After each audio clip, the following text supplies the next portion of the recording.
Have you ever noticed how difficult it has become to stay with a single thought?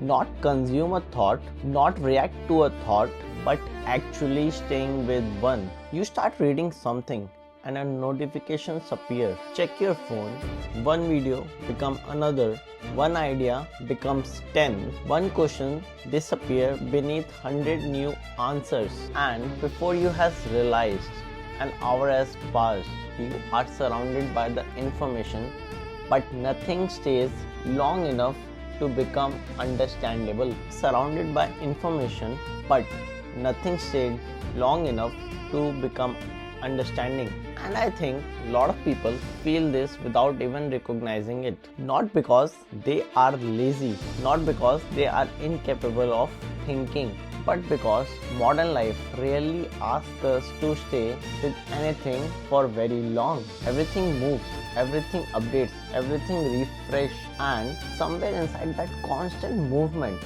something starts to disappearing. The ability to sit with a thought long enough so that it becomes yours. I remember a period in my life when I was constantly consuming the content.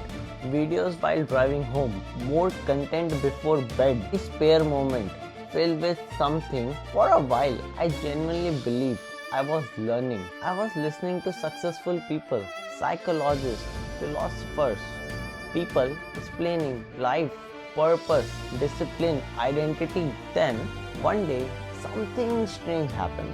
I was talking to someone about a topic I had spent months listening to. And then they asked me a simple question. What do you think? I remember realizing I really don't know. I had opinions, references, quotes, ideas I had collected from other people, but very few thoughts that actually belongs to me. Every question I had was immediately replaced by someone else's answer, and I started wondering whether I was learning or just simply consuming. And the hidden mechanism is, most people think the biggest problem is distraction. I don't think that's the deepest layer. The deepest layer is this, that modern systems don't just fragment attention, they remove the discomfort required for understanding. Years ago, a question could stay with you for days, sometimes months. You would wrestle with it, return to it, look at it from different angles. Slowly, the understanding would emerge. But today, the process is completely different. A question appears, Google, confusion appears, YouTube, uncertainty appears, podcast, boredom appears, scroll. The unforgettable space between questions and the answer really exists to survive long enough to teach us anything. For most of the human history, people struggle to find the answer. Today, people struggle to stay with questions. Think about how strange it is. We carry more information in our pockets than an entire civilization can possess. We can access almost any answer in seconds, and yet many people feel less certain about what they believe, who they are, and how they should live. Because information and understanding are not the same thing. Information can be downloaded instantly. Understanding cannot.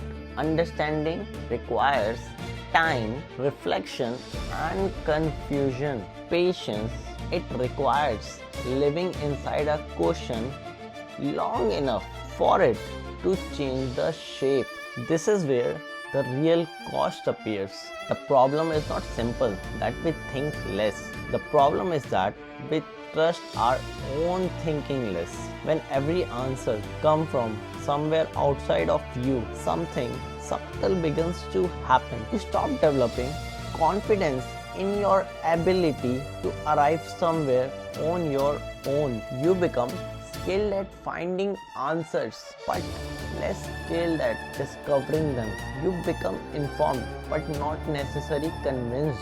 You know what people think, but struggle to know what you think. And over time, this thing quietly reshape your relationship with your own mind. The core inside is the goal of thinking is not to find the quick answers. It's to stay with a question long enough for it to change you. Most of the ideas that truly transforms a person doesn't arrive as instant clarity. They emerge slowly through uncertainty, through contradiction, through wrestling with something that refuses to answer immediately. The problem is that the modern life has become extremely good at helping us escaping the process. Maybe the problem is not that we can't focus. Maybe the problem is we forgot how to sit with a question without rushing to escape it. Because understanding begins where certainty ends.